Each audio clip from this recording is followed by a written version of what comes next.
Every year, on the very same winter day, Queen Elizabeth II addressed millions around the globe with her Christmas message. The camera always framed her in the same way, poised, calm, and composed. But for those with a keen eye, there was always another detail to notice. Pinned to her shoulder, or sitting close to her heart, was a brooch. And the choice of that brooch was never a coincidence. Today, I want to take you back through those years, to revisit the Queen's most significant Christmas broadcasts. We will look at what the world was facing, remember the words she shared, and discover exactly which jewels she chose to mark those moments. Sometimes they were understated, sometimes dazzling, sometimes almost invisible, but they were always perfectly precise. Before we begin, please support my channel by clicking on the like and subscribe buttons. Thank you. There is a specific quiet that falls over a house on Christmas afternoon. The plates are cleared, the tea is pouring, and for 70 years, there was one constant voice that became a constant presence in lives around the world. Today, we are beginning a journey through those decades, not just through the words Queen Elizabeth II spoke, but through the silent language she mastered so fluently, her jewelry.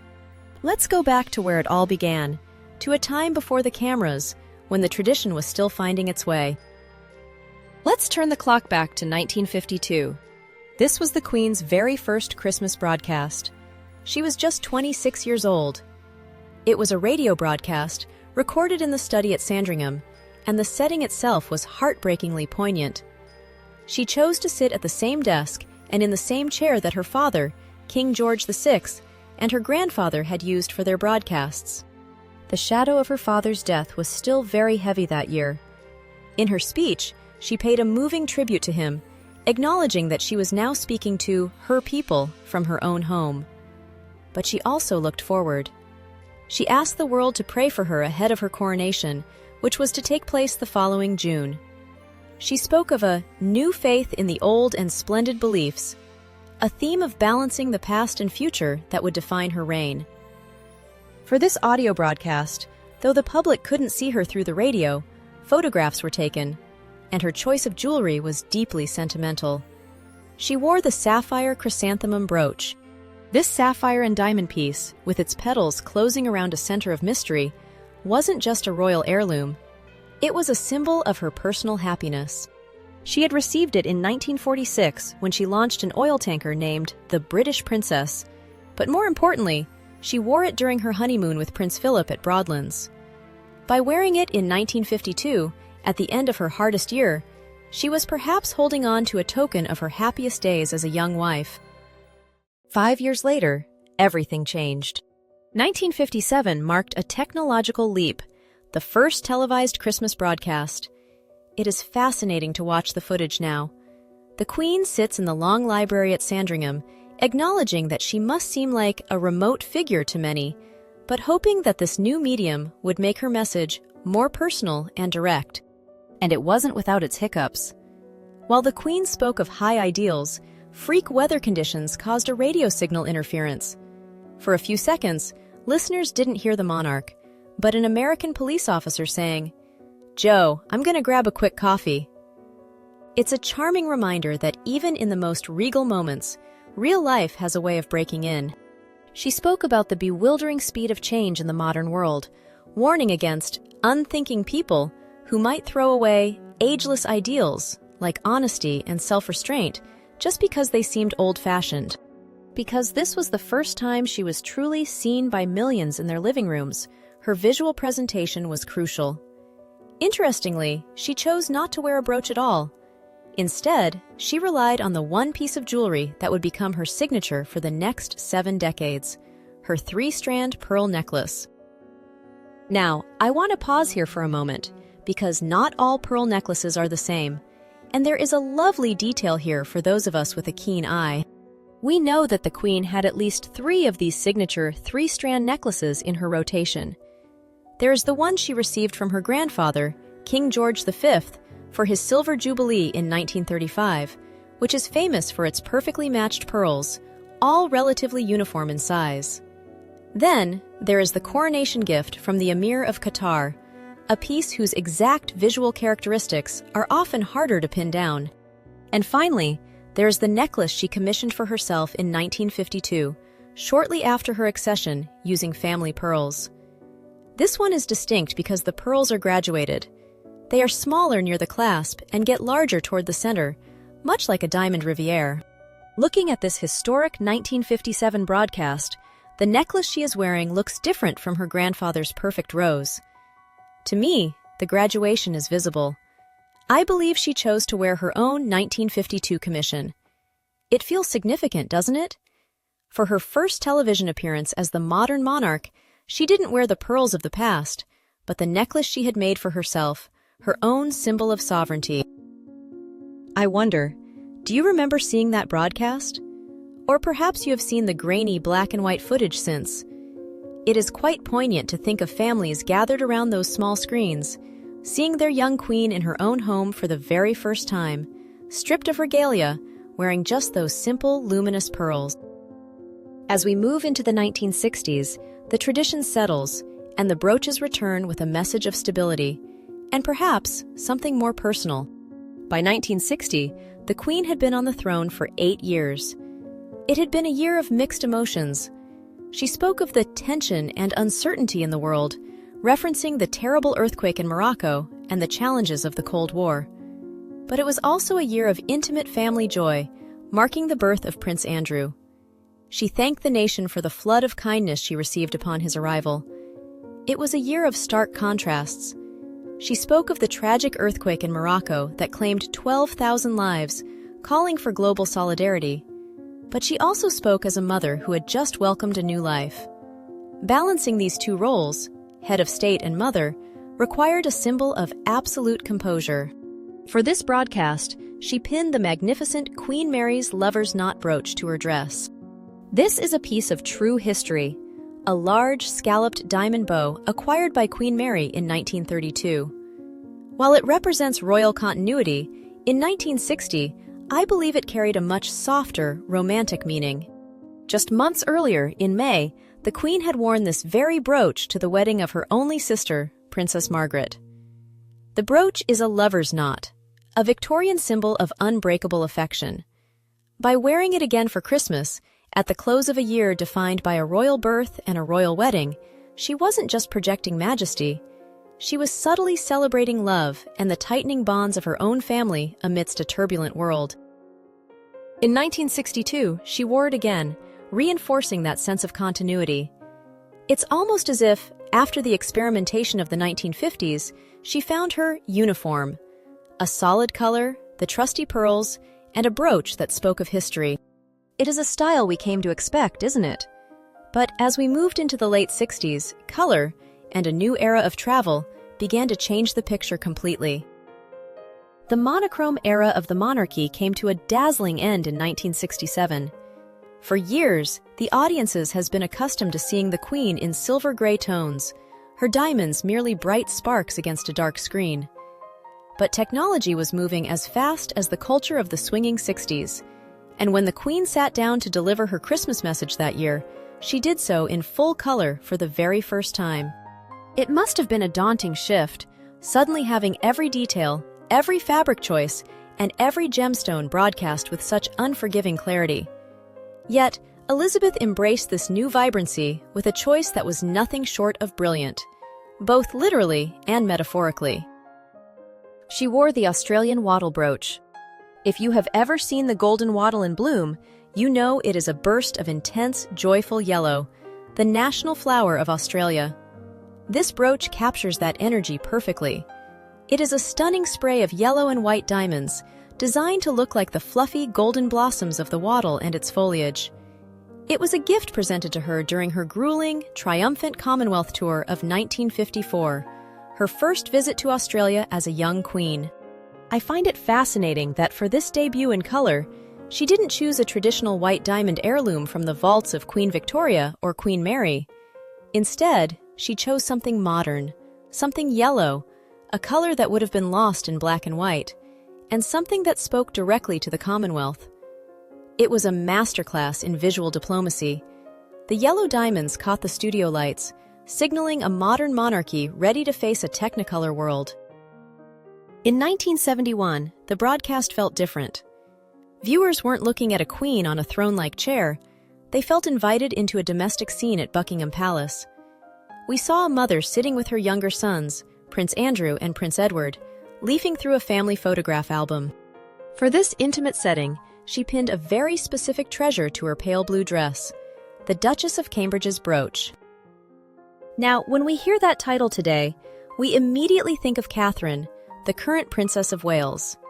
But this jewel takes us back much further, to the 19th century, to a different Duchess of Cambridge, Princess Augusta of Hesse Castle, the grandmother of Queen Mary. It features a large pearl cluster with a detachable pearl pendant that sways gently with every movement. There is such a lovely, quiet symbolism here. In her speech that year, looking back at photos starting from 1872, the Queen reflected on how the future her ancestors looked towards had now become history. She was discussing the rapid changes of the next 40 years, yet she wore a brooch that had witnessed the quiet drawing rooms of the 1870s.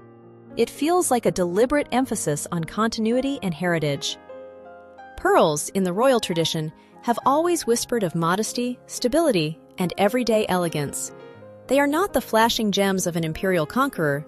They are the gems of a mother and a matriarch.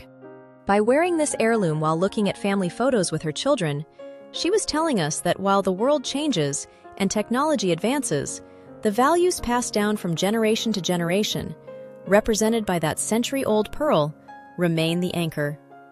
It was a talisman of survival, passed from Augusta to Mary, and finally to Elizabeth, worn as a symbol of the stability she hoped to pass on to her own children. As the decades shifted, that sense of continuity became even more poignant. By the time we reached 1980, the broadcasts were evolving. They were no longer just greetings, they were becoming historical markers, capturing the mood of the nation with increasing gravity. And for the broadcast that closed the first year of the 80s, Her Majesty made a choice that was, frankly, quite surprising. Usually, for Christmas, the Queen favored the soft glow of pearls or the white fire of diamonds, neutral, calm stones. But in 1980, she sat before the camera wearing something far more intense, the Cambridge Emerald Scroll brooch. It is a rare thing to see emeralds in a Christmas broadcast. They can be difficult on camera, demanding attention, perhaps a bit too grand for a fireside chat. Yet, the context here is everything. The year 1980 had been dominated by the 80th birthday celebrations of the Queen Mother. In her speech, the Queen spoke extensively about service and selflessness, quoting the hymn, "Immortal, invisible, God only wise." The brooch she chose to underscore this tribute is actually a fragment of history itself. It was created from the Cambridge emeralds for the Delhi Durbar in 1911, originally part of a massive, complex stomacher, those enormous bodice ornaments worn by Queen Mary. Queen Mary famously wore this piece not on her shoulder, but right in the center of her bodice, as a stomacher, a style that was old-fashioned even in her time. By pinning it to her shoulder in 1980, Elizabeth modernized the heirloom, but the message of continuity remained unmistakable. The fact that Elizabeth II wore a piece of Queen Mary's Imperial splendor to honor her own mother's milestone birthday feels like a deliberate nodding to the matriarchs who shaped her. It is a brooch that carries the weight of empire and the memory of strong women, yet she wore it with a quiet dignity, letting the deep green stones speak of endurance. If the emeralds of 1980 spoke of celebration and durability, 12 years later, the tone had shifted dramatically. We come to 1992, a year that needs very little introduction for anyone who remembers the headlines. This was the year the Queen famously described, in a speech at the Guildhall, as her annus horibilis. It was a year of marital breakdowns for 3 of her children and the devastating fire at Windsor Castle. By the time Christmas arrived, the mood was incredibly fragile. In fact, the text of this very broadcast was leaked by a newspaper days before it aired, a breach of protocol that added insult to injury. In the broadcast, the Queen described it as a somber year. She spoke of the prayers and sympathy that had sustained her family through difficult days. She said something remarkably vulnerable that day. "It has touched me deeply that much of this has come from those of you who have troubles of your own." It was a rare moment where the barrier between sovereign and subject seemed to vanish completely. And for this vulnerable moment, she chose the pearl trefoil brooch. I find this design incredibly moving in its simplicity. It isn't a floral bouquet or a starburst. It's a soft, open trefoil, 3 gentle diamond loops, each holding a pearl, with a larger pearl set at the center.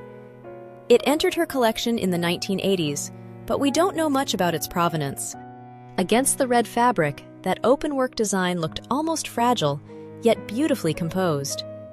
The pearls, often associated with tears in Victorian symbolism, felt appropriate, but the structure, that balanced 3-part harmony, suggested that despite the fire and the heartache, the foundation held. It was a masterclass in how to be present in a crisis, upright, elegant, and human. It is telling, isn't it, that when the shadows lengthened again 5 years later, she reached for that very same shield.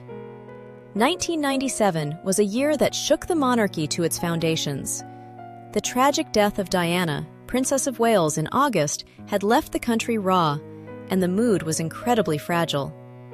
When the Queen sat down to address the nation that Christmas, the atmosphere was heavy.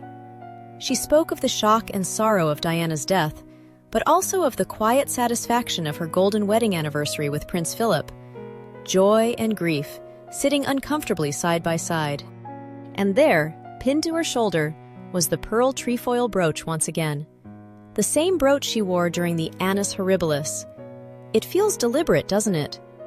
In moments of extreme turbulence, she didn't reach for the flashing brilliance of the Cullinan diamonds or the imposing weight of her most magnificent heirlooms. She chose this quiet, dignified loop of pearls. It was as if this specific jewel had become her armor for the hardest days, a symbol of composure when the world outside the palace gates was anything but calm. If 1997 had been about navigating public grief, then 2002 brought something far more personal, the kind of loss that shakes a family to its core. In February, the Queen lost her sister, Princess Margaret. Only weeks later, in March, the Queen Mother passed away at the age of 101. In her broadcast, she addressed this pain directly, saying, "Many of you will know only too well from your own experience the grief that follows the death of a much-loved mother or sister. Mine were very much part of my life."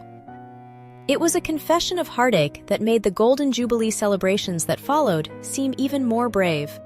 And yet, the year moved forward. By summer, the nation was gathering for her Golden Jubilee, the services, the concerts, the cheering crowds. But behind all the celebration lay the quiet shadow of those recent losses, and you can feel that stillness in her Christmas broadcast. On the table beside her stand 3 framed photographs: her father, her mother, and her sister. 3 of the most important people in her life, no longer present, but gently watching over this moment. Pinned to her soft aqua dress is the centenary rose brooch. This is such a touching choice because of the story hidden within the stones. The Queen had actually commissioned this brooch herself 2 years earlier as a 100th birthday gift for her mother. It is a masterpiece of sentiment. A Queen Elizabeth grandiflora rose, hand-painted in reverse intaglio on rock crystal, framed by exactly 100 diamonds. To wear the gift she had so lovingly designed for her mother, just months after saying goodbye to her. It touches the heart, doesn't it? It was her way of keeping them close, a private conversation of love amidst a very public duty. By the time we reach 2007, the narrative shifts from loss to enduring partnership. That year marked the Queen and Prince Philip's diamond wedding anniversary, 60 years of marriage. For such a personal milestone, her choice of jewelry was touching in its focus. She didn't choose a symbol of the crown, she chose a symbol of their marriage. She wore the Grima ruby brooch. It is a fascinating piece, quite unlike anything else in her collection. It looks almost like a scarab beetle, a jagged, modern sunburst of yellow gold with a carved ruby sitting boldly in the center. It was designed by Andrew Grima, a jeweler who broke all the rules of traditional design in the 1960s. Prince Philip, who always had a sharp eye for modern innovation and hated anything stuffy, bought this brooch for her in 1966. I find this choice incredibly moving. By wearing this avant-garde piece, she was wearing his taste and his gift. It was a visual acknowledgement of the man who, as she famously said, had been her strength and stay through it all. It was a nod to their 6 decades of shared history, a private smile shared between husband and wife in front of millions of viewers. We move forward to 2013, and the story turns the page to the future. This was the year the succession was secured for another generation with the birth of Prince George. The Queen was clearly in a reflective mood, thinking about the line of destiny that runs through her family. She chose the flower basket brooch. It's a charming, colorful little thing, a basket of flowers set with diamonds, rubies, and sapphires. It is a style known in jewelry history as giardinetti, or little garden, delicate floral baskets that were popular in the Georgian era. It represents abundance and blooming life, which was the perfect visual metaphor for a year that welcomed a new heir. But it's the timeline of this brooch that gives you goosebumps. Her parents, King George VI and Queen Elizabeth, gave it to her in 1948 to celebrate the birth of her first son, Prince Charles. She wore it in the first official photographs with him. 65 years later, she wore it to the christening of Prince George. And then, she wore it again for this Christmas broadcast. Do you see the thread she is weaving? She connected the birth of her son to the birth of her great-grandson, using the same little basket of jeweled flowers. It is a visual representation of the stability of the crown, a silent promise that the line continues, unbroken and cherished. As we move from the bright promise of future generations, represented by that flower basket, the narrative of the Queen's jewelry box shifts. We enter the final chapters, a period I like to call the last winters.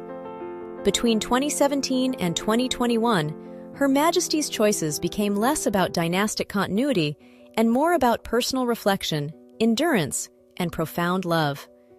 These brooches are no longer just symbols of office. They feel like quiet confidences shared with us through the screen. In 2017, the atmosphere in Britain was heavy. It had been a year marked by the tragedy of the Grenfell Tower fire and the terror attacks in Manchester. In her broadcast, the Queen spoke extensively about the concept of home as a sanctuary. For this, she chose a piece that is pure, piercing light, the Jardine Star brooch. It is a Victorian design, a symmetrical 8-pointed star. For decades, the official story was that this brooch was bequeathed to the Queen in 1981 by a mysterious Lady Jardine. But recently, royal jewelry detectives have uncovered a far more sentimental origin story. It is highly probable that this star was actually a wartime gift from her parents, King George VI and Queen Elizabeth, for her 16th birthday in 1942. There is also a theory that these stars originally belonged to the Queen Mother herself. This deep, personal connection offers the best explanation for why the late Queen loved this brooch so dearly and wore it so often.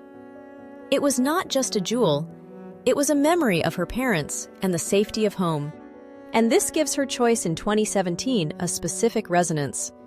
In her speech, the Queen explicitly mentioned looking forward to welcoming new members into the family next year, a direct nod to Prince Harry's fiancée, Meghan Markle, and the future Prince Louis. By wearing a brooch passed down from her mother, she was visually weaving a thread of female lineage. It was a subtle, sparkling way of saying that the family circle remains unbroken, ready to embrace its new generation.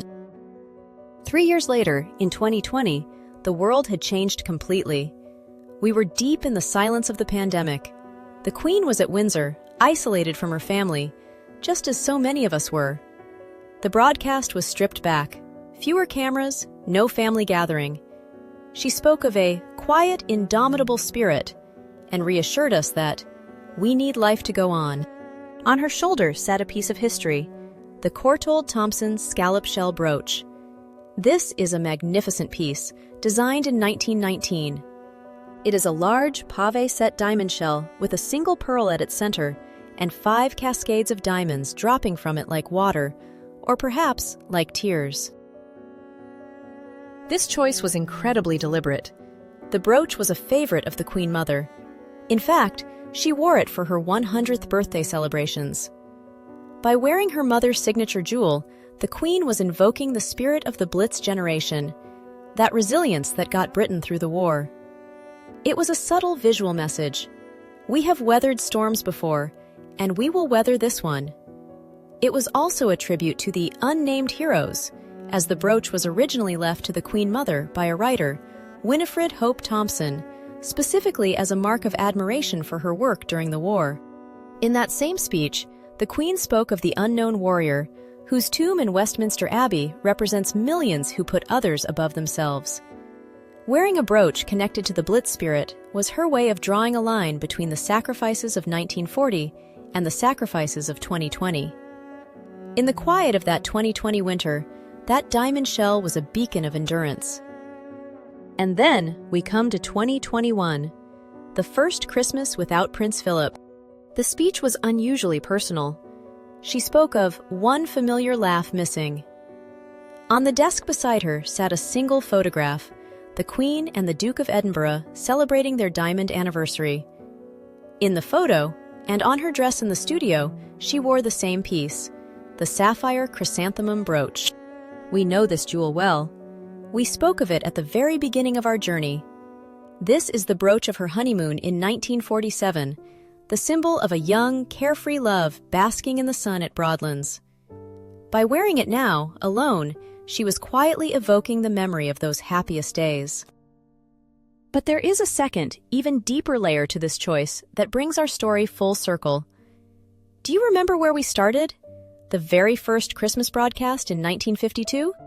In that first speech, a young queen, still mourning the fresh loss of her father, wore this exact same sapphire chrysanthemum brooch.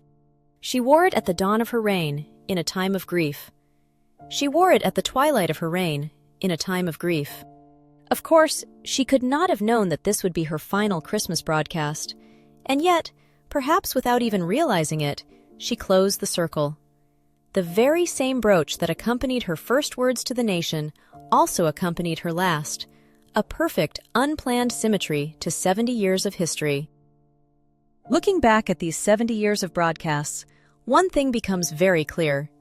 For a monarch who was often required to remain neutral and composed, these brooches offered a rare glimpse into her personal world. They were her way of adding a silent postscript to her speeches, whether it was a nod to a beloved husband, a tribute to her parents, or a signal of continuity when the world felt unstable. It was a language of discretion, elegance, and deep sentiment that she spoke fluently until the very end. I'd love to know which of these Christmas messages stays with you the most. Do you remember watching any of them as they were first broadcast? And was there a particular brooch or moment in the story that touched you in a special way? Thank you for joining me to decode these sparkling messages today. If you enjoyed the story, please do leave a like. It really helps the channel grow. I look forward to seeing you in the next video.